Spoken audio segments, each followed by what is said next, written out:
Torque equal to I alpha होता है ना।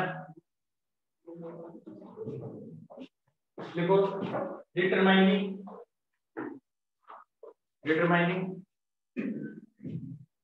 डायरेक्शन ऑफ फ्रिक्शन, बस ये डिटरमाइनिंग डायरेक्शन ऑफ फ्रिक्शन।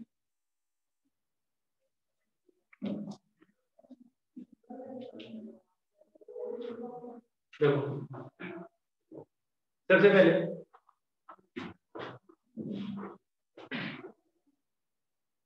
ये एक स्फीयर है, स्टेशनरी ग्राउंड है,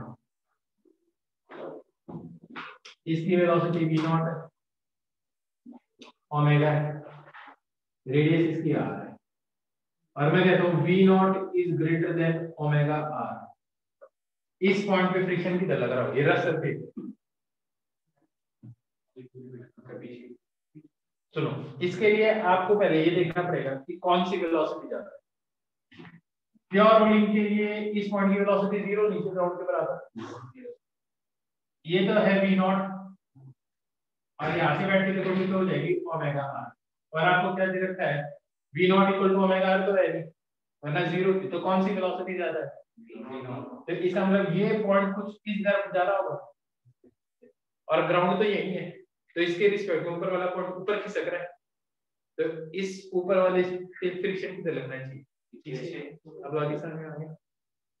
लेकिन अगर मैं ये केस कहता तो फर्स्ट केस में friction is in backward direction है ना। Second case v not is less than omega r, क्योंकि अब ये पॉइंट आपको कुछ पीछे जाता दिखाई देता यार, ग्राउंड के रिस्पेक्ट में ओमेगा r जाता है v नॉट से, बैकवर्ड स्लीपिंग हो गई आया ना। तो उस केस में इसके रिस्पेक्ट में पॉइंट पीछे जाने की कोशिश करो तो इस पे फ्रिक्शन कितना लगेगा,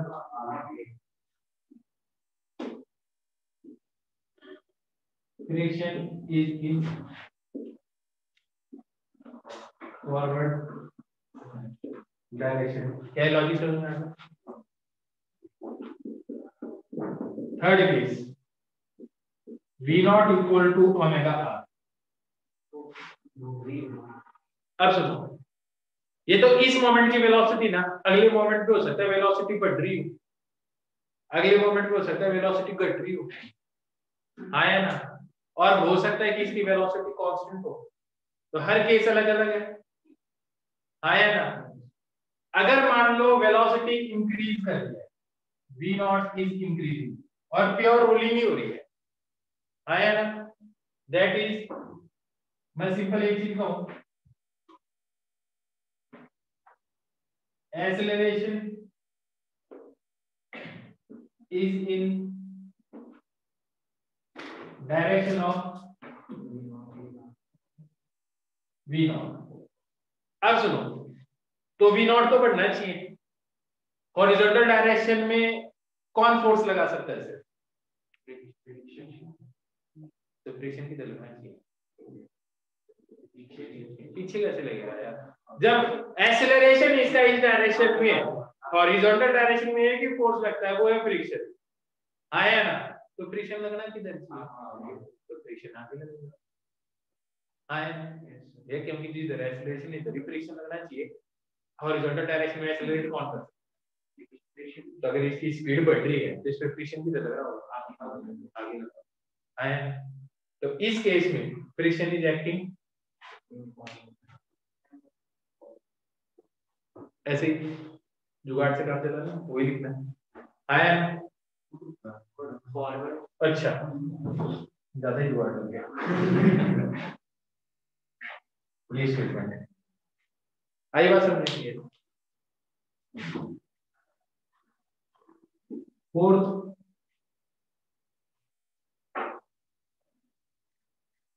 v not equal to omega है, इस समय प्योर रोलिंग तो हो रही है दोनों केस में, लेकिन एक्सेलरेशन इज इन अपोजिट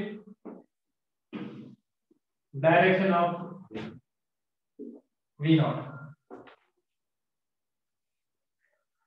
अब देखो इसका मैं दो फंडा चल जाता हूँ, इसके ऊपर फ्रिक्शन ही धरे लगना चाहिए। जैसे इस केस में मान लो इस पे फ्रिक्शन ही धर लग गया है, एक प्रॉब्लम है, पूछो क्या यार, वी नॉट तो बढ़ेगा लेकिन ओमेगा घट जाएगा।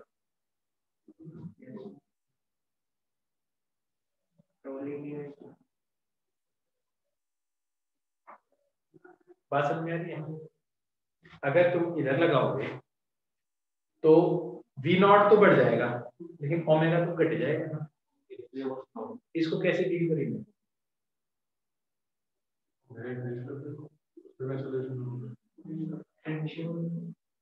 मेरी बात समझ रहे हो क्या कह रहा हूँ?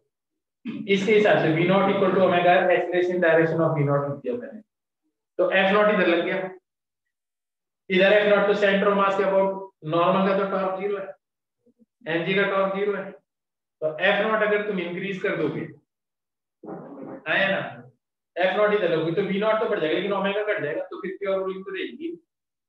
जबकि हमने देखा कि गाड़ी की स्पीड तो बढ़ती जाती है ना, और गाड़ी का ओमेगा भी बढ़ता जाता है, तो अल्फा भी इसी डायरेक्शन। ये बात दिमाग खराब कर देती है। तो अब इस स्टेटमेंट में कुछ कंफ्यूजन आ गया। अब दूसरा क्या देखो, acceleration in opposite direction, that is V not इधर है,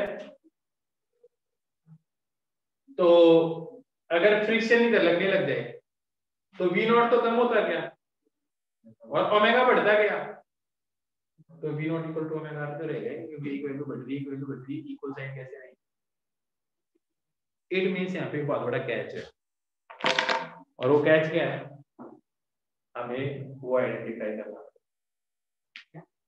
आइडेंटिफाई करना पड़ेगा जो कैच है। इट मींस प्योर रोलिंग में फ्रिक्शन की डायरेक्शन डिटरमाइन करना कोई आसान काम नहीं है ना। इन दो केसेस का पता चल जाएगा। एक चीज जरूर है, V not equal to omega R है, ना ही स्पीड बढ़ रही है ना ही स्पीड घट रही है, अब फ्रिक्शन किधर लग रहा है? अब कहीं नहीं लग रहा, क्यों? अब ये बात कंसिस्टेंट है, फ्रिक्शन नहीं लगेगा तो वी नॉट भी चेंज नहीं होगा और ओमेगा भी नहीं चेंज होगा, तो ये कंडीशन वैलिड रहेगी। तो प्योर रोलिंग बिना फ्रिक्शन भी हो सकती है, क्योंकि प्योर रोलिंग के लिए फ्रिक्शन नहीं चाहिए, प्योर रोलिंग के लिए V not equal to omega R चाहिए।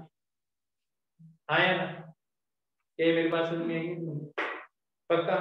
तो अगर मैं एक क्वेश्चन कहूं कि यहां से आप प्योर रोल करने जा रहे हो, यहाँ तक फ्रिक्शन है और इसके आगे फ्रिक्शन नहीं है, यहाँ पे V not equal to omega R है, तो क्या इसके आगे भी ऐसे चलती रहेगी क्या? प्योर रोलिंग होगी या नहीं होगी?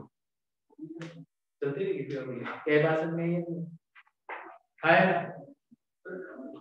हाँ बोल, मतलब डायरेक्टली आप फ्रिक्शन के केस में बाहर जाएगा, तभी भी V not equal to omega R condition hold, तो प्योर रोलिंग करता हो जाएगा। मतलब जब फ्रिक्शन है उसका ओमेगा भी आ जाएगा, कहां से करेगा, कौन करेगा जब फ्रिक्शन ही है? अभी तो मैं ये कह रहा हूँ कि ये कंडीशन समझ में आती है, अगर इन दोनों को हटा दिया जाए, V not equal to omega R, V not constant है, चेंज नहीं हो रहा, ओमेगा चेंज नहीं हो रहा, तो उस केस में तो सीधी सी बात है फ्रिक्शन 0 ही लगना चाहिए ना। तो जब फ्रिक्शन यहाँ पे है तो भी नहीं लग रहा, यहाँ पे तो भी नहीं लग रहा, तो एक बात है, फिर तो यार कोई चलता हुआ टायर तो फिर रुकना ही नहीं चाहिए, यही सोच रहे थे, ये सोच रहे थे तुम ना, तुम सही सोच रहे हो, ठीक है, और बढ़िया सोच रहे हो। एक्चुअली कभी ऐसा होता ही नहीं है कि जो टायर है वो एक ही पॉइंट पे कांटेक्ट में, जो सरफेस कांटेक्ट में होती है वो कुछ ऐसे फील हो जाती है। तो यहाँ से जो नॉर्मल होता है ना, वो सिर्फ यहाँ से पास आउट नहीं करता, वो यहाँ ऑफ सेंटर पास करता है, उसका कोई ना कोई टॉर्क करने आया ना। तो इसका एक कंपोनेंट क्या होगा पीछे की तरफ, जैसे आप कहो गद्दे पे रखे हो आगे चलते, तो गद्दा सिर्फ ऊपर ही थोड़ी फोर्स लगाता है, उधर फोर्स लगाता है, और वो फोर्स आगे सेंटर ऑफ मास के पास नहीं होता। मेरी बात समझ में आया ना? तो हमेशा एक हल्का सा ऐसा कर्वेचर बनता है, जिसके कारण इसका एक कंपोनेंट इधर आ जाता है जो इसकी स्पीड को कम करता है। ये हमेशा ऐसा होता है जैसे पहाड़ पे चढ़ाई करना, आया ना गद्दे के ऊपर, बिल्कुल बिल्कुल हमेशा यार ऑब्वियस सी बात है, हमेशा कोई ना कोई डिफॉर्मेशन जरूर होती है। आपके यहाँ टायर की कुछ ना कुछ डिफॉर्मेशन होती है, सरफेस की तो छोड़ ही दो तो है ना। इनफिनाइट स्टिफनेस तो किसी चीज की है ही नहीं है।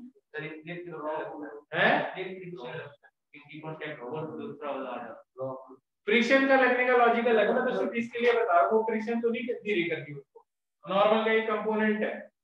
आपने कहा कि रोलिंग फ्रिक्शन में मतलब रोलिंग फ्रिक्शन कुछ होता ही नहीं है, मतलब जैसे अगर बॉल रोल कर रही होती है तो मतलब कांटेक्ट में आता ही है सरफेस, जब वो आता है तो मतलब जब उसके ऊपर फोर्स लगेगी तो नेक्स्ट वाला आ जाएगा कांटेक्ट में, तो फिर फ्रिक्शन तो एक्शन नहीं चाहिए, मतलब क्यों नहीं करना चाहिए।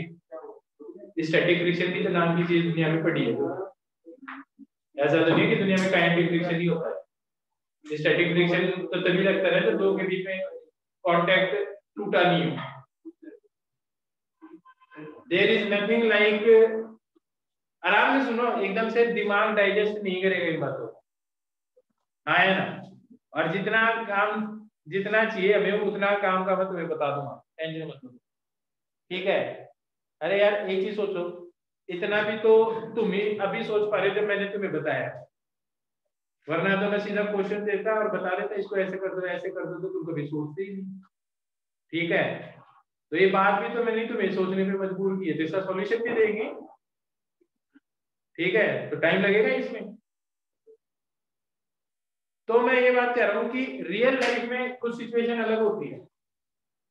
अगर आप आइडियल कोर्स पढ़ो, अगर एक चीज घुमा के आपने छोड़ दी, प्योर रोलिंग कर रही है, भले ही वो फ्रिक्शन लेस हो या फ्रिक्शन वाली हो, चीज कभी नहीं रुकनी चाहिए, पर एक्चुअली में ऐसे हल्का सा डिफॉर्मेशन हो जाता है, जिसके कारण जो नॉर्मल है ना वो सेंटर के पास नहीं होता, कुछ ऑफ सेंटर हो जाता है जो फोर्स लगता है। ये बात समझ में आ गई अच्छी तरह से। कोई मतलब रॉक की बॉल लेके उस पे तुम कुछ भी कर लो यार, मैं बोल रहा हूँ दुनिया में कोई चीज ऐसी नहीं जिसकी इनफिनाइट स्टिफनेस।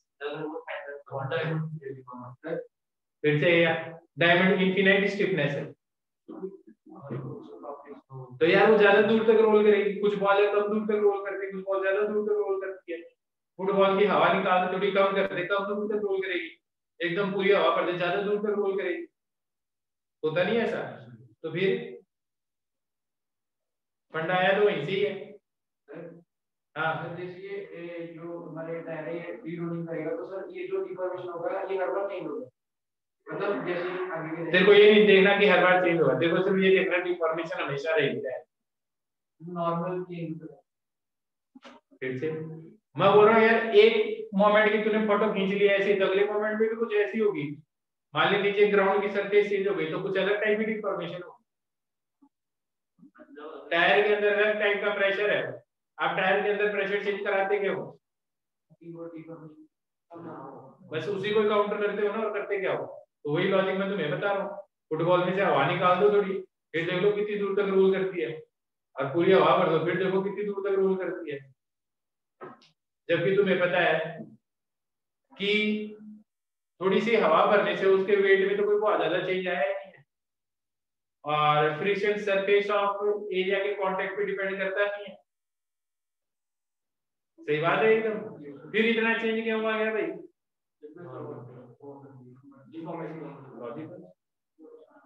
है।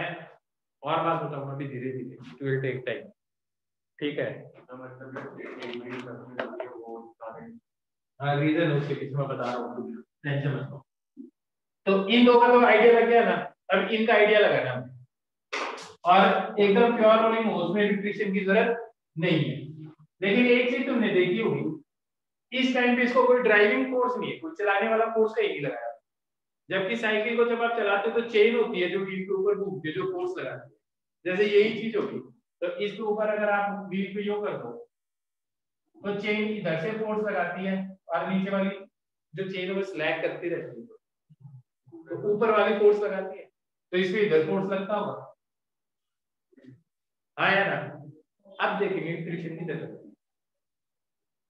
हाँ या ना, ये मेरी बात समझ में। अब देखेंगे फ्रिक्शन किधर लगेगी, it means direction of force पे डिपेंड करती है कि फ्रिक्शन लगेगा या नहीं लगेगा। क्योंकि अगर कोई एक्सटर्नल फोर्स लगे ही नहीं रहा तब तो उस हिसाब से तो टायर रुकना ही नहीं चाहिए, है ना। और डिफॉर्मेशन वाला केस हम पढ़ नहीं रहे, तो हम तो एकदम ऐसा ही डिस्कशन करेंगे। आगे मेरे पास तब समझते हैं इस बात को अच्छी तरह। तो इस बात को जब तुम समझोगे तो तुम्हें एक बात समझ में आएगी कि अगर मान लो ये टायर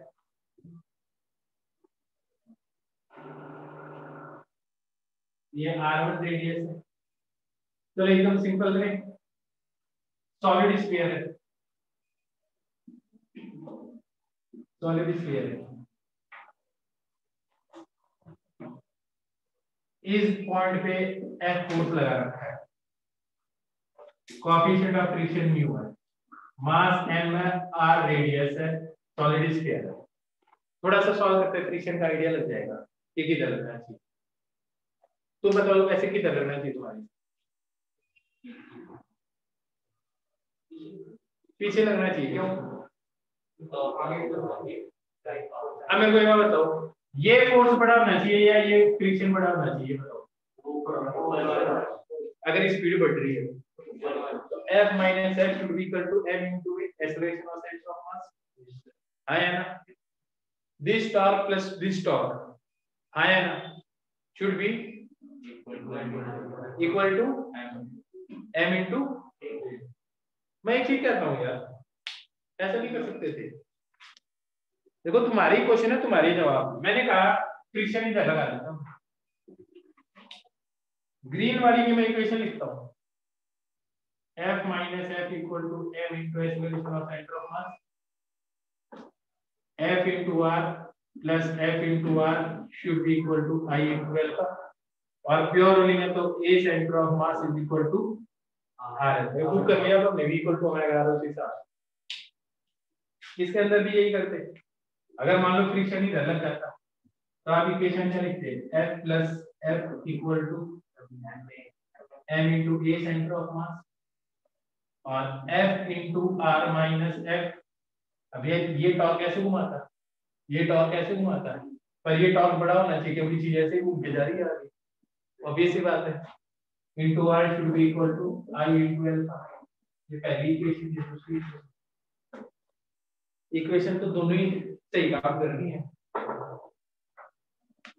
तो अभी तो मैं ये भी नहीं कह सकता कि फ्रिक्शन इधर लगेगा या इधर लगेगा, क्योंकि दोनों इक्वेशन वैलिड है, सॉल्व करके देखिए, आया ना। पर अब एक चीज ध्यान से देखो, फिजिक्स अपनी केयर अपने आप ले लो, कोई फर्क नहीं पड़ता कि इधर की डायरेक्शन मानना है इधर की डायरेक्शन, हाँ।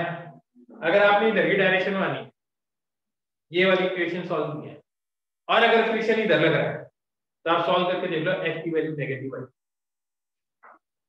और अगर आपने फ्रिक्शन इधर ले लिया और फिर अगर आप सॉल्व कर रहे हो और फ्रिक्शन इधर ही लग रहा है तो F की वैल्यू पॉजिटिव आएगी, और अगर फ्रिक्शन इधर लग रहा है तो F की वैल्यू क्या आएगी, नेगेटिव आएगी। फटाफट एक बार इसको सॉल्व करो, A की वैल्यू निकालो, F की वैल्यू निकालो इसमें, और F की वैल्यू इसमें भी निकालो, दोनों इक्वेशन को सॉल्व करो, F की वैल्यू निकाल के बताओ।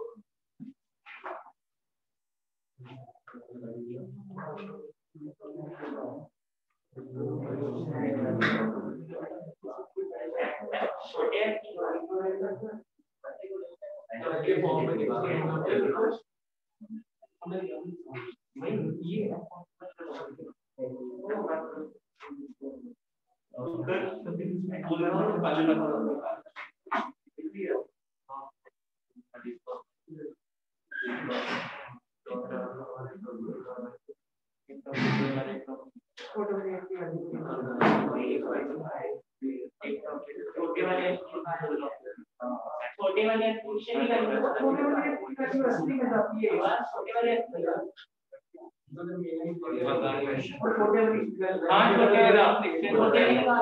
नहीं बड़ा छोटे वाले निकल जाते हैं, बड़ा क्योंकि वो फोर्स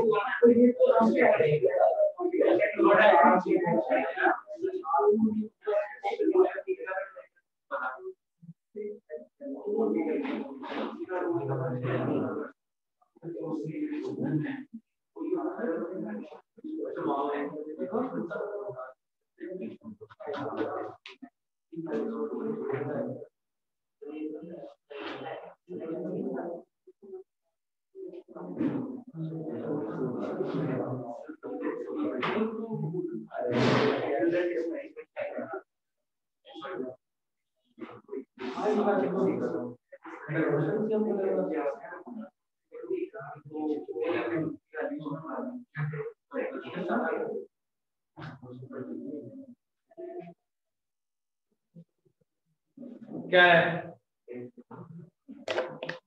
यार, इतना टाइम नहीं लगा सॉल्व करने में।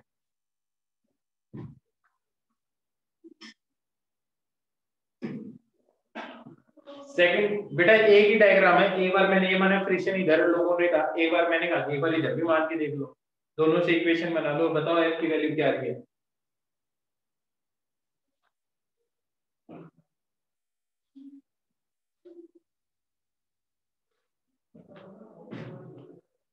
क्या हुआ, सॉल्व करके आ नहीं रहे थे? इधर एफ की वैल्यू नहीं बता सकते क्या आ रही है फ्रिक्शन यार, और मैंने बोला भी क्या ये पूछा भी यार, बड़ा एक्स तो दे ही रखा है भाई, मैं तो एफ की वैल्यू पूछ रहा हूँ।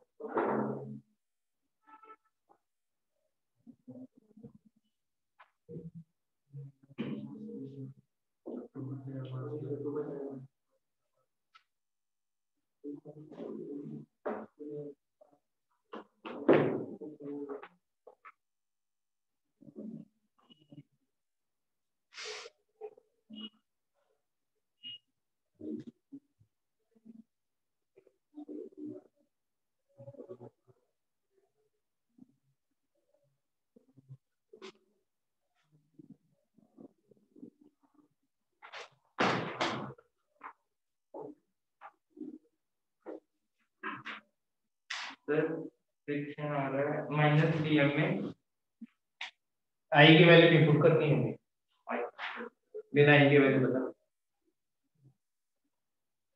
और दो है, एक ग्रीन एक रेड है, आई की वैल्यू इनपुट करना।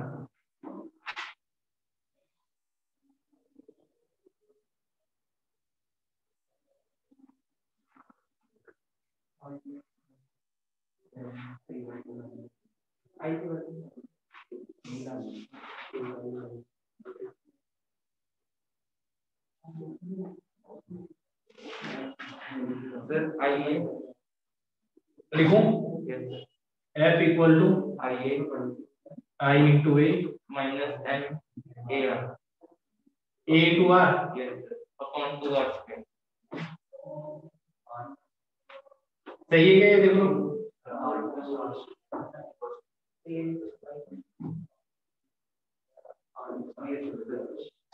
यही है यार, कितनी दो इक्वेशन सॉल्व करनी है, इसमें भी इतनी फाइट है तुम्हारी, वो याद नहीं है।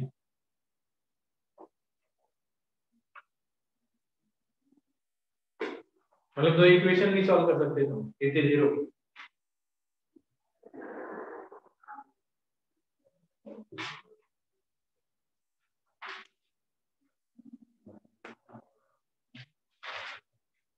देखो यार इधर जा, रहने दो, मेरे को पता चल गया कैसे होगा सॉल्व। अर्शदीप मैंने बोला कि इन दोनों इक्वेशन को सॉल्व करके एफ की वैल्यू निकाल लो, ठीक है। मतलब एक दो और ये तीन इक्वेशन हो, आपके पास नोन क्या चीज है, एफ पता आपको, आर पता आपको, इससे फ्रिक्शन की वैल्यू निकालनी है। अब देखो इसको मिटा, थोड़ा जल्दी सॉल्व करने के लिए मैं क्या कर रहा हूँ, आर से मल्टीप्लाई कर देता हूँ ऊपर वाली इक्वेशन, अगर इन दोनों को ऐड कर दूंगा तो ये होगी माइनस हो जाएगी, जो कि मेरे को बढ़िया नहीं लगेगी, मेरे को तो चाहिए है, तो मैं इन दोनों को एक दूसरे से माइनस करता हूँ। अगला भी समझ आ रहा है, तो जैसे ही तुम इसको देखोगे तो क्या आ जाएगा, ये वैल्यू और ये वैल्यू गायब हो जाएगी, है ना, और ये वैल्यू क्या आ जाएगी, एफ कॉमन आ जाएगा, ब्रैकेट में क्या आएगा, 2f आ जाएगा, है ना, क्या आ जाएगा 2f आ जाएगा। अब अल्फा को मैं क्या लिख सकता हूँ, ए सेंटर ऑफ मास अपॉन, तो मैं इसको सिंपल इसको ऐसे लिख दूं अपॉन आर लिखूं, कोई प्रॉब्लम इस बात में? इधर देखोगे, इधर तो ये चीज आ गई, इधर क्या चीज आएगी, I upon R minus M into R, और ए सेंटर ऑफ मास तो कॉमन ही आ जाएगा, यही आएगा ना? देख लो कोई प्रॉब्लम है तो इसमें भी एफ नीचे आ जाएगा, आर नीचे आ जाएगा, तो ये क्या बन जाएगा, I by R square minus M A centre of mass 1/2। क्या बात समझ में आ गई? क्या बात समझ में आ गई? पक्का? तो फ्रिक्शन की वैल्यू आएगी, इन दोनों को सॉल्व करोगे तो क्या आएगा, फिर M A R square minus I A upon 2 R square. मेरे हिसाब से सारी चीज सेम ही आएगी, एक चेंज आ जाएगा, हाफ ये आ जाएगा m minus I upon R square into A centre of mass है, तो लिख तो दिया R square M A R square, इसको देख आर एलसीएम से आर स्क्वायर भाई, ये यार इसके डिवाइड हो यार स्क्वायर, ये इसके नीचे यार क्या है वो अंदर की, तो इसमें तो आपने कॉमन ही लिखा है, तो I upon R square, I upon R square into A minus M A, तो आर स्क्वायर ऊपर एलसीएम नहीं हो जाएगा, एम ए आर स्क्वायर लिया था मैंने एलसीएम, मैंने इस पूरे के नीचे जो भी लिखा है इसके लिए, इसको तो मैं देख ही नहीं रहा, मैंने तो यही किया। अब एक चीज सोचो, अगर ये होता है एक सॉलिड स्फीयर, सॉलिड स्फीयर, जरा इसमें सॉलिड स्फीयर आएगा तो आई की वैल्यू क्या आएगी, 2/5 माइनस समथिंग, तो 2/5 माइनस समथिंग करोगे तो क्या आएगा, पॉजिटिव आएगा नेगेटिव आएगा, नेगेटिव आएगा, तो फ्रिक्शन किधर लगना चाहिए, ये ग्रीन वाला किधर बना रखा है, इधर, तो फ्रिक्शन किधर लगना चाहिए। अब मैं कह रहा हूं अगर तुम यही आई की वैल्यू 2/5 इसमें पुट करोगे ना, इसमें तो आपने इधर ही लेके सॉल्व किया है ना, तुम देख लो पॉजिटिव आएगा, इसका मतलब हाँ देख लीजिए सॉल्व करके, तो आपको पता है कि इसमें फ्रिक्शन इधर ही लग रहा है जो एफ की डायरेक्शन, तो मैंने बोला आप ये इधर मानो या इधर मानो कोई फर्क नहीं पड़ता, आपने इधर मान के सॉल्व किया, अगर वैल्यू सॉल्व होगी पॉजिटिव आई है, इसका मतलब जो आपने डायरेक्शन मानी उसी डायरेक्शन में फ्रिक्शन लगा आया ना। और अगर आपने ये डायरेक्शन मान ली है और फ्रिक्शन एक्चुअली में इधर लग रहा है, कोई बात नहीं, सॉल्व होने के बाद में जो आप इधर मान रहे हो उसकी नेगेटिव वैल्यू आएगी, इट मींस आपने जो एज्यूम डायरेक्शन की फ्रिक्शन उससे अपोजिट डायरेक्शन है, इतना ही करना, बिल्कुल कोई फर्क नहीं पड़ता, डायरेक्ट हम बता सकते हैं लेकिन अभी तुम नहीं बता सकते, ठीक है, तो जब अभी तुम नहीं बता सकते तो ऐसे करो ना यार, ठीक है। एक मजे की बात और देखो, अगर मान लो ये हो जाती है एक रिंग, जरा देखो क्या आ रहा है आंसर, रिंग है तो देखो क्या आ रहा है आंसर, फ्रिक्शन किधर लग रहा है, 0 आया ना। तो अगर आप रिंग के ऊपर इधर एफ फोर्स लगाओगे, वो प्योर रोल भी करेगी लेकिन नीचे 0 फ्रिक्शन एफ कर रहा हो, और भी ऐसी बात आया ना, अगर बिना फ्रिक्शन हो या नहीं हो फर्क नहीं पड़ रहा क्योंकि लगती है फ्रिक्शन केस, अगर रिंग है यार, अभी तो कह रहे हो तुम सॉल्व करते रहे हो, आई की वैल्यू पुट करो हमारे स्क्वायर 0 आ रहा है, इसका मतलब मैं बोल रहा हूं फ्रिक्शन किधर लग रहा है, नहीं लग रहा, तो तुम चाहिए स्मूथ सरफेस हो या फ्रिक्शन वाली सरफेस हो, एक रिंग को या हॉलो सिलेंडर को ऊपर से पकड़ के खींचोगे है ना, तो नीचे फ्रिक्शन की नीड ही नहीं है, सीधा ही प्योर रोल करेगा। यार जो मैं बता रहा हूँ उसको सीख लो पहले, बाकी सारी बात समझ में आ जाएगी। सर फिर तो उसको चलते रहना। हाँ तो चलते रहना चाहिए जब तक तू फोर्स लगा के रखेगा। फिर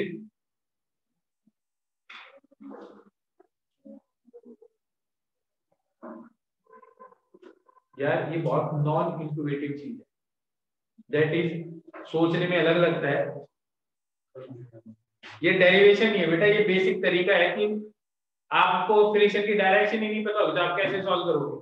तो मैं कह रहा हूँ आप ऐसे सॉल्व कर दो, किसी भी डायरेक्शन को मान के अपने आप पता चल जाएगा फ्रिक्शन किधर लग रहा है, दिमाग ही नहीं लगाना आपको बिल्कुल। आगे बात समझ में, ये कह रहा हूँ क्योंकि ऐसे क्वेश्चन आएंगे जहाँ पे आपको फ्रिक्शन की डायरेक्शन निकालनी, आपको लगेगा जब डायरेक्शन ही नहीं पता तो मैं सॉल्व कैसे करूँ। मैं बोल रहा हूँ आप सॉल्व कर दो, डायरेक्शन अपने आप पता चल जाएगी। ठीक है, क्योंकि एनएलएम के बाद में हमने जब फ्रिक्शन पढ़ा था तो हमने पहले डायरेक्शन निकालना सीखा था, फिर अप्लाई कर रहे थे। अब मैं बोल रहा हूँ यार अब हम उस सिचुएशन में है ही नहीं कि आप पहले फ्रिक्शन की डायरेक्शन बता दो, तो मैं बोल रहा हूँ कोई भी मान के सॉल्व कर लो, क्या प्रॉब्लम है उसमें। आपने गलत डायरेक्शन मान ली तो सॉल्व हो गया, आंसर नेगेटिव आ जाएगा, तो अपने आप से डायरेक्शन पता चल जाएगी। अभी भी नहीं है मेरे पास, आगे ना बात समझ।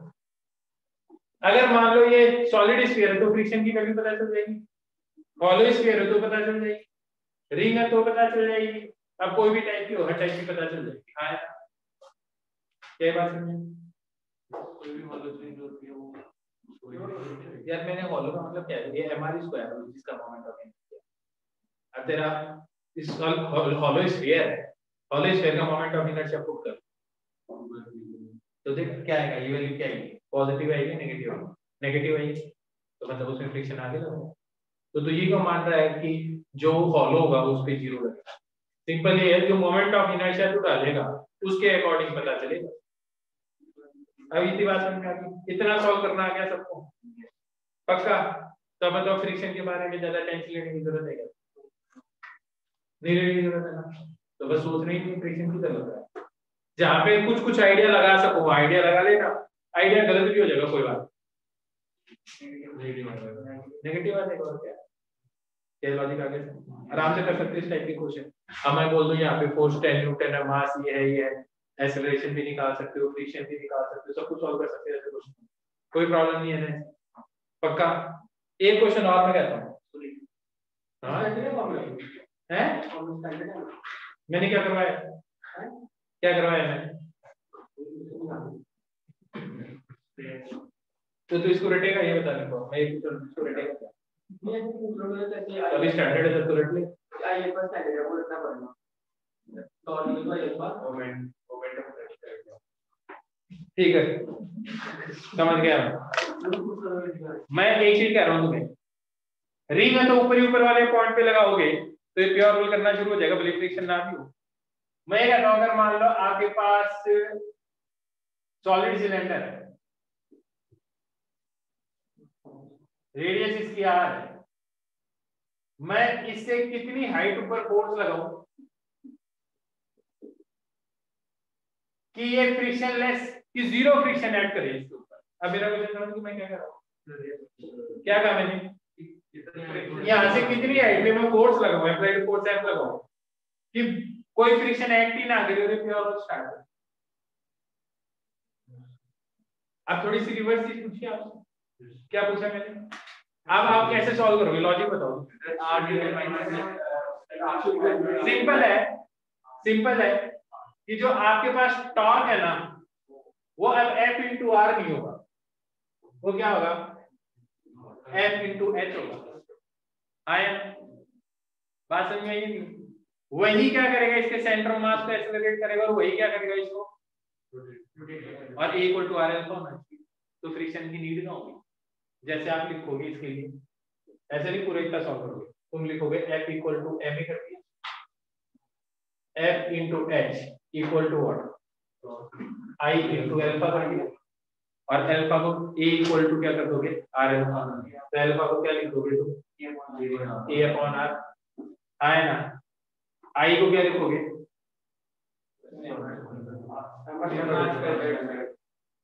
एम आर स्क्वायर बाई 2, एक आर से एक आर गायब हो गया, ये इक्वेशन फर्स्ट, ये इक्वेशन सेकंड, सेकंड इक्वेशन को फर्स्ट से डिवाइड कर दो, इधर पे h बचेगा, तो ये h बच गया, m a से m कट गया, तो ये कितना आ जाएगा r/2, है ना।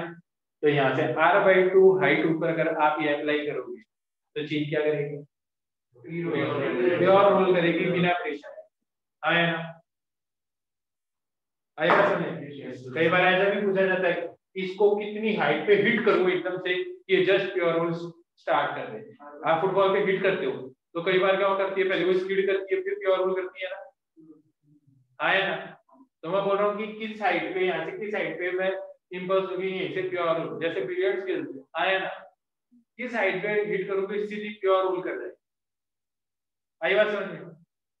तो अब ये फोर्स चाहिए कितना भी बड़ा होता कोई फर्क नहीं पड़ता, क्योंकि इस फॉर्मूले के अंदर एफ का तो रूल ही नहीं आ रहा जिस साइड पे प्योर रूल स्टार्ट करे बिना फ्रिक्शन। क्या मेरी बात समझ में आ रही है ना। वरना आप इंपल्सिव फोर्स लगोगे तो फ्रिक्शन तो नॉन इंपल्सिव स्किड तो करनी चाहिए, पर एक हाइट ऐसी होती है, एक जगह ऐसी होती है जहां पे अगर आप हिट करोगे इंपल्सिव फोर्स भी लगा दो तो भी वो प्योर रूल ही करेगी। क्या लॉजिक समझ में आ गया। तो कई बार ऐसा पूछा जाता है किस हाइट पे हिट करें ताकि चीज क्या करे, प्योर रोल। क्या क्वेश्चन समझ में आ गया ना, तो मैं इसी तरह से लिख लो इसको।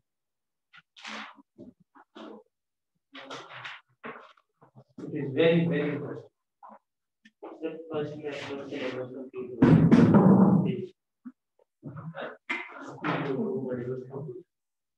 क्या स्कूल में पेपर कब है?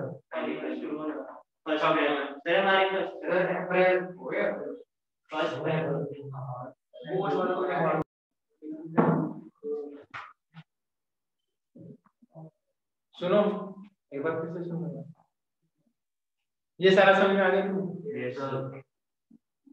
एक चीज मैं पूछता हूँ, अगर सारे के सारे स्लाइड ही कर रहे हैं, स्किड ही कर रहे हैं, who will win the race? There will be tie. क्यों? क्योंकि जब भी फ्रिक्शन लगेगा, स्लाइडिंग फ्रिक्शन, वो सेल्फ एडजस्टिंग नहीं होता, that is equal to mu into N. तो जब स्लाइडिंग फ्रिक्शन लग जाएगा तो म्यू इनटू एन, तो आप क्या लिखोगे, mg sin theta minus mu into N should be equal to m into ए।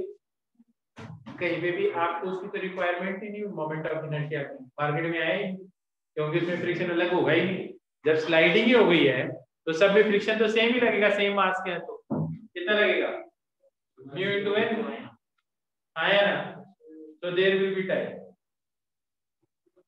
एवा बताओ, एक छोटा स्फीयर एक बड़ा स्फीयर है, दोनों ही सॉलिड है, who will win the race? Time, क्योंकि इसमें आर तो आ ही नहीं रहा ना कहीं पे भी, आर तो सॉलिड स्फीयर इतना हो या इतना हो, कोई फर्क नहीं पड़ता, ठीक है।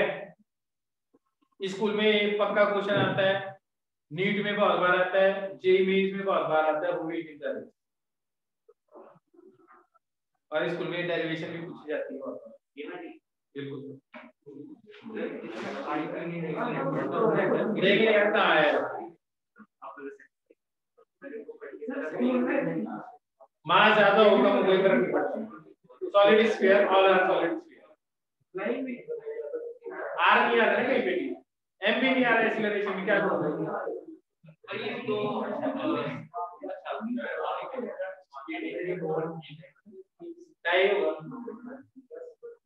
ये सारी बात लिखो, बात मत करो, 3 मिनट दिए फटाफट मिटा रहा हूँ। हेलो, फिर बात मत करो, फटाफट लिखो, जिसने लिख लिया एक बार बिना देखे लिखो, पक्का पूछा जाएगा स्कूल में।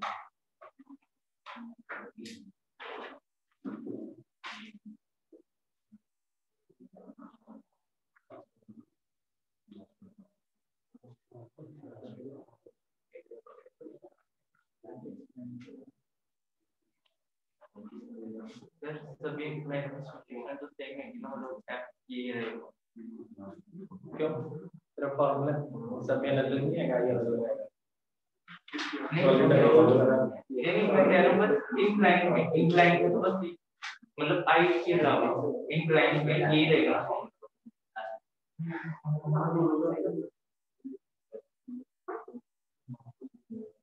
क्या टफ थोड़ी है,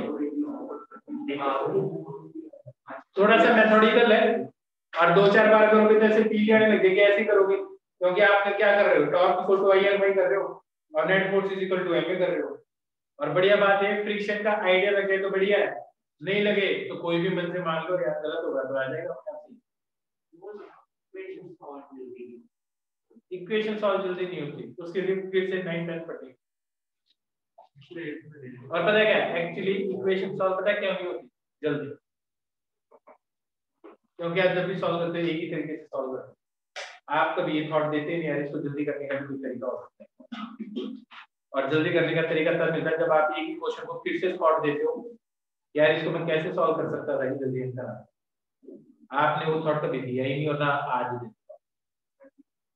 आपका ये होता है आंसर आ गया बस ठीक है, आपका काम कंप्लीट।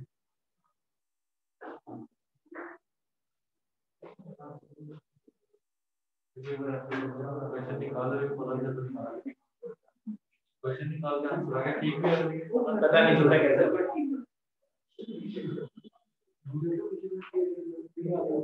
मैं कह रहा था ना तुम्हारे टाइम की वैल्यू बहुत बड़ी है। आप हमेशा जो भी काम करते हो ना आप शॉर्ट टर्म रिवॉर्ड देखते हो, लॉन्ग टर्म अवार्ड क्या मिला वो कभी नहीं। ठीक है, अगर वो रिवॉर्ड या पनिशमेंट शॉर्ट टर्म में मिलने लग गया ना तो भी नहीं करोगे। जैसे जब हम खाना खाते हैं तो हम ओवर ईटिंग करते हैं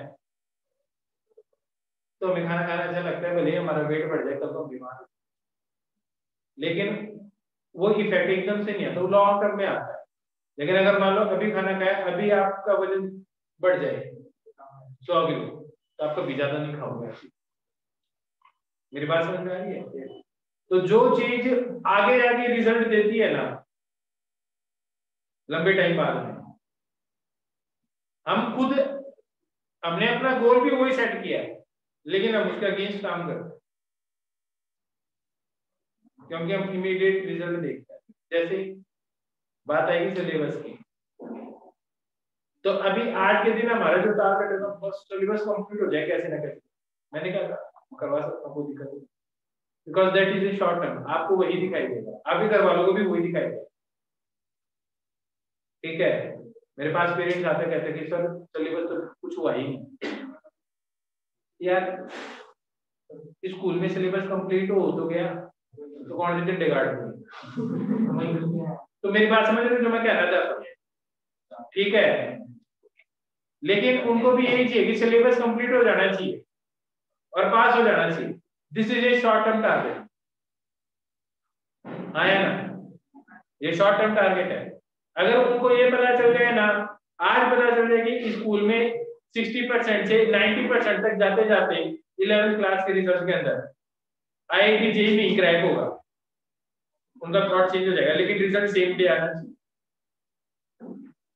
वो खुद बोल देंगे यार बैलेंस करो दोनों, वरना वो आज क्या बोलेंगे यार तुम भी क्या बोलोगे पहले स्कूल भी नंबर आए।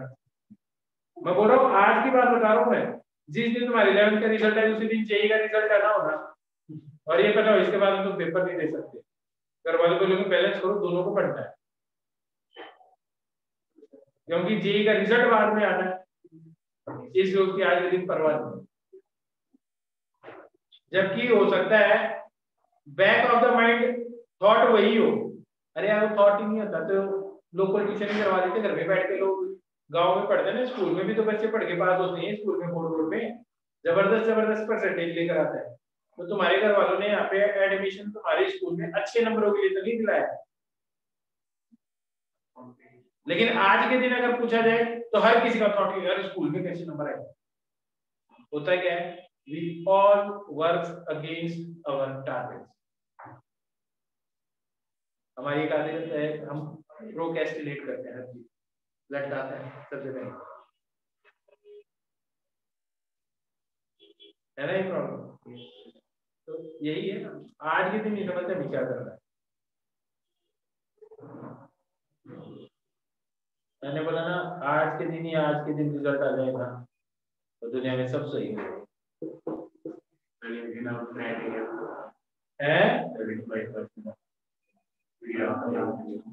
अरे यार मैंने क्या कहा, सही बात कह रहा है।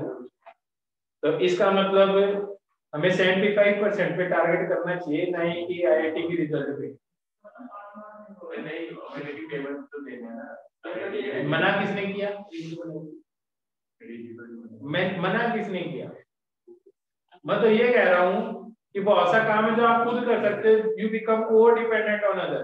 मैंने एक बात ये भी तो किया कि गाँव के अंदर स्कूलों के अंदर बच्चे पढ़ के, जैसे तुम्हारे स्कूल में पढ़ाते हैं ना, गाँव की स्कूल में उससे भी खराब ही पढ़ाते हैं, अच्छा नहीं पढ़ाते जो बैकवर्ड एरिया में। मतलब टीचर जाते ही नहीं, उनकी प्रेजेंट लग जाती है, हाजिरियां लग जाती है। सही बात है। तो ऐसा तो नहीं हो सकता कि आपसे ज्यादा बढ़िया स्कूल की फैसिलिटीज उनको मिल रही है। सही बात है एकदम। और फिर भी वो शहरों वाले बच्चों से, बहुत सारे बच्चों से ज्यादा नंबर ले आए। It means there was something that was called self study. कुछ लेवल का काम तो वो खुद भी कर सकते थे, लेकिन जब हमें लगता है कि यार इसके बारे में तो हम इसको दोषी ठहरा ही देंगे, फिर लोग वो काम नहीं करते। मैं तो ये कहना चाहता हूँ।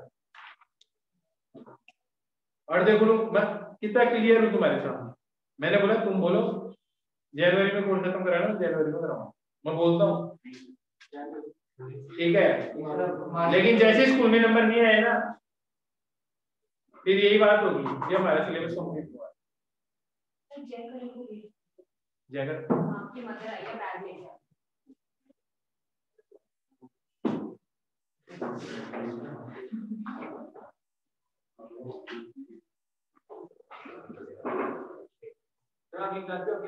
अगली मेरी क्लास कोई नहीं।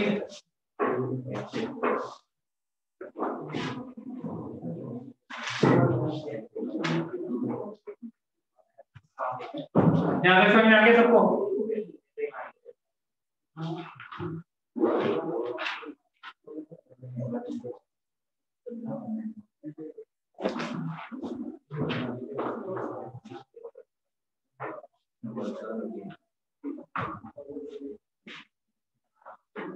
ये समझ में आ गया अच्छी तरह से? ऐसा कोई भी क्वेश्चन होगा हमेशा एक्सेलरेशन, फोर्स, फ्रिक्शन, ये कर लोगे। तो अब आपको वो सारे क्वेश्चन आगे जो ऊपर से भागते थे नीचे, इधर फोर्स आ गया, वो तो torque equal to ideal power आराम से सॉल्व कर। ठीक है, अब सुनो,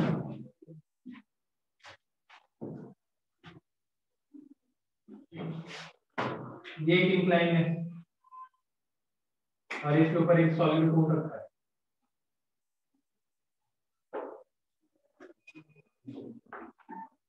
solid cone, mass and radius R height h। Centre of mass यहाँ से कितना ऊपर होगा पता है? करवाया h/3 h/4 सॉलिड है h/4। ठीक है, अब याद रखिए कैसे याद रखना है। ये सेंटर ऑफ मास हो गया, यहाँ से हाइट इसकी h/4। अब ध्यान से देखो इसमें कौन कौन से फोर्स लग रहे हैं। एक तो लग रहा होगा mg, एक लग रहा होगा नॉर्मल, एक लग रहा होगा नॉर्मल है, और अगर ये रुका हुआ है तो ये लग रहा होगा फ्रिक्शन। अब इसके दो कंपोनेंट कर देता है, जब थीटा नहीं पता था तो भी कंपोनेंट पता होता है, पहले थीटा पता थे तो भी कंपोनेंट भी होते हैं। ये हो गया mg sin theta, mg cos theta. अगर ये रुका हुआ है, अगर ये क्या है रुका हुआ है, तो नॉर्मल किसके बराबर होगा?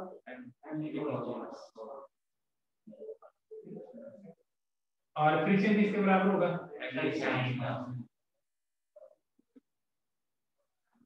अब ये घूम के लुढ़क के नीचे भी नहीं आ रहा, तो इसके टॉर्क भी क्या होगा? तो सेंटर ऑफ मास है ना, सेंटर ऑफ मास के अबाउट mg का टॉर्क क्या होगा? नॉर्मल का और फ्रिक्शन का F इंटू R का h/4 F into h/4 R लें। ये टॉर्क कैसे लगेगा? तो ये लुढ़क नहीं थी, रुक तो सकता ही नहीं। सर वो एनजी वो तो एक के कंपोनेंट है यार। मैं बात बोल रहा हूँ, सुन तो पहले। एनालाइज किया ही नहीं, पहले जवाब देने लगे। हाँ, मैं कह रहा हूँ इस लॉजिक के हिसाब से तो ट्रांसलेटरी इक्विलिब्रियम हो गया। रोटेशनल इक्विलिब्रियम भी होना चाहिए क्योंकि ये रुका हुआ है। मैं कह रहा हूँ ये रुका हुआ है, ऐसा तो नहीं है कि हमेशा लुढ़कता है। एक एंगल से ज्यादा रखो तो लुढ़क भी जाएगा। मेरी बात समझ में आई? मैं बोल रहा हूँ ये लुढ़क नहीं रहा है, तो मैं ये कह रहा हूँ ये लुढ़क क्यों नहीं रहा है जबकि फ्रिक्शन का तो सेंटर मास के अबाउट नॉन जीरो टॉर्क ही आ रहा है।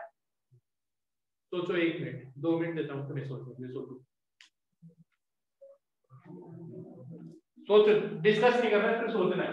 मैं तुमसे पूछूंगा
हाँ सुनो, नहीं मिल रहा आंसर, मैं बता दूं। एक्चुअली नॉर्मल यहाँ से पास आउट नहीं हो, ये किसी ने नहीं कहा कि नॉर्मल सेंटर मास से पास आउट, नॉर्मल कुछ यहाँ से पास आउट हो, ये एक्स डिस्टेंस, क्योंकि नॉर्मल शिफ्ट हो सकता है। हमें लगता है नॉर्मल सेंटर ऑफ मास से पास आउट। जैसे मैं उड़ रहा हूँ, मैं मेरा वेट आगे लेके जाऊंगा तो तुम्हें महसूस होगा जो नॉर्मल है ना वो टोज की तरफ चला जाएगा, और मैं थोड़ा पीछे जाऊंगा तो जो नॉर्मल है ना वो हील्स की तरफ शिफ्ट हो जाएगा।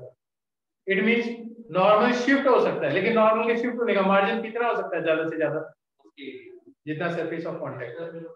तो नॉर्मल ऐसा नहीं कि यहाँ पे नॉर्मल यहाँ लगने लग जाएगा, मैं अगर नॉर्मल उधर लग ये नहीं हो पाएगा। तो नॉर्मल का शिफ्ट होने का मार्जिन कितना है? तो इस केस में इस पॉइंट के अबाउट नेट टॉर्क की जीरो होना चाहिए।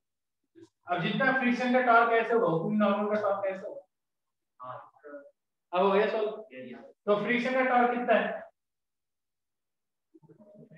mg sin theta into h/4, और इसका टॉर्क कितना है? नॉर्मल इनटू x, और नॉर्मल किसके बराबर है? mg cos थीटा है ना, ऐसी बात है यार। अब एक बार बताओ, जैसे जैसे ये एंगल बढ़ाते जाओ mg sin थीटा बढ़ता जाएगा, फ्रिक्शन बढ़ता जाएगा, रेट ऑफ बढ़ता जाएगा, और normal mg cos theta mg cos theta तो कम होता जाएगा। तो इसका मतलब x की वैल्यू बढ़नी है, x की वैल्यू ज्यादा से ज्यादा कितनी हो सकती है, r, ये r से ज्यादा तो दूर जा ही नहीं सकता नॉर्मल। तो जिस केस में जस्ट ये at the verge of toppling होगा, जब mg sin थीटा h/4 किसके बराबर हो जाए, mg cos theta into r, mg से mg गायब हो गया, आया ना। तो देखो tan थीटा किसके बराबर आ गया, 4r/, क्या लॉजिक समझ में आया पक्का। अगर ये समझ में आ गया तो मेरे को बताओ, अगर r की वैल्यू है 2 और h की वैल्यू है 8, तो क्या थीटा होगा जिसके ऊपर ये जस्ट लुढ़क जाएगा, लॉजिक समझ में आया। आप हमेशा h और r को जैसे जैसे एडजस्ट करोगे उस तरह से अलग अलग एंगल है, और ये स्लिप कब करना शुरू करेगा, जब tan थीटा किसके बराबर हो जाए, म्यू के बराबर एंगल ऑफ रिपोज। ऐसे ही छोड़ दो, एंगल बढ़ाओ, दो ऑप्शन है, या तो पहले ये लुढ़क के नीचे गिरे या ये पहले ही स्लाइड होके नीचे आए, दो ऑप्शन है। अगर मान लो म्यू की वैल्यू है 1/√3, तो बताओ स्लाइडिंग कितने एंगल में शुरू हो जाएगी, 30 डिग्री। तो अगर मैं कहूं कि एक सरफेस है, इसके ऊपर एक कोन रख दिया जिसके ये डायमेंशन इस हिसाब से, तो ये एंगल 45 डिग्री हो जाएगा। ये कोन रख दिया, अब मैं जैसे जैसे इसको इंक्रीज करूंगा, पहले कौन सा एंगल आएगा, 30 डिग्री आएगा या 45 आएगा, तो बस स्लाइडों के नीचे आ जाएगा, आया ना। अगर मैं कहता हूं म्यू की वैल्यू है √3, अब इसको रख दिया आपने, अब इसको आप इंक्रीज करने लग गए, तो पहले क्या होगा, टॉपल कर देगा, लुढ़क के आएगा नीचे, रेदर देन स्लाइडिंग। लॉजिक समझ में आ गया। अब एक चीज सुनो, ये तो समझ में आ गया टॉपलिंग, तो हमें हमेशा पता चल जाएगा टॉपलिंग पहले हो गया स्लाइडिंग पहले हो गया, हमेशा पता चल जाएगा कि टॉपलिंग पहले हो गया फिर स्लाइडिंग पहले हो गया। एक चीज सोचो, इतना तो समझ में आ गया। अगर एक स्फीयर है, इसमें नॉर्मल कितना शिफ्ट हो सकता है, अच्छा नॉर्मल यहाँ लग जाएगा, हाँ जो कांटेक्ट उतना ही लग सकता है, शिफ्ट नॉर्मल होने के ऑप्शन ही नहीं है। तो इसीलिए इस पे फ्रिक्शन इधर, नॉर्मल सेंटर वहां से पास आउट होगा, mg इधर से ही होगा, तो इस पॉइंट का वो नॉर्मल का टॉर्क 0, mg का टॉर्क 0, लेकिन इसका टॉर्क नॉन जीरो होगा, कुछ भी हो जाए नॉन जीरो ही होगा। तो जिस दुनिया में तुम ऐसा कर ही नहीं सकते, कितना भी छोटा इंक्लाइन हो, आप इस पेड़ को रख दो, रोल करके नीचे जाएगा ही जाएगा, क्योंकि उसके पास नॉर्मल को शिफ्ट करने के लिए जगह ही नहीं, जो कि कोन के पास है। अभी भी नहीं बस पक्का। अब लॉजिक समझ में आ गया, एकदम हल्के से इंक्लाइन पे भी एक जो बॉल वो रोल क्यों कर जाती है, जब ये कोन नहीं करेगा, एक क्यूब नहीं करेगा, एक क्यूबॉइड नहीं करेगा। क्या मेरी बात समझ में आ रही है, आया ना। अब समझ में आ गया कि ये रोल क्यों करता है, नॉर्मल शिफ्ट नहीं होता, तो कभी भी आप इसको रखोगे एक इंक्लाइन के ऊपर, आया ना, तो इस पे नॉन जीरो टॉर्क एक्ट करेगा ही नहीं, नॉन जीरो टॉर्क एक्ट करेगा तो रुकेगा ही है इंक्लाइन के ऊपर, मतलब टायर में उतर गया वो भी कॉन्सेप्ट सेम है, तो टायर हो कुछ भी नहीं, सबका लॉजिक यही है। जिसमें यार तुम्हें टायर के बारे में नहीं सोचना, तुम सिर्फ ये सोचो जहाँ पे नॉर्मल को शिफ्ट होने के लिए जगह नहीं है, आया ना। आप क्या सोचते हो, सिर्फ नॉर्मल को शिफ्ट होने के लिए जगह नहीं है। ये बताओ अभी तक जो पढ़ाया समझ में आया, इसको लिख लो। क्लास फिर से शुरू होगी 6 बजे, और फिर हम शुरू करेंगे इसके अंदर एक टॉपिक और है जो कि लास्ट टॉपिक है, ठीक है, एंगुलर मोमेंटम। ये क्या है और क्या है टॉपिक और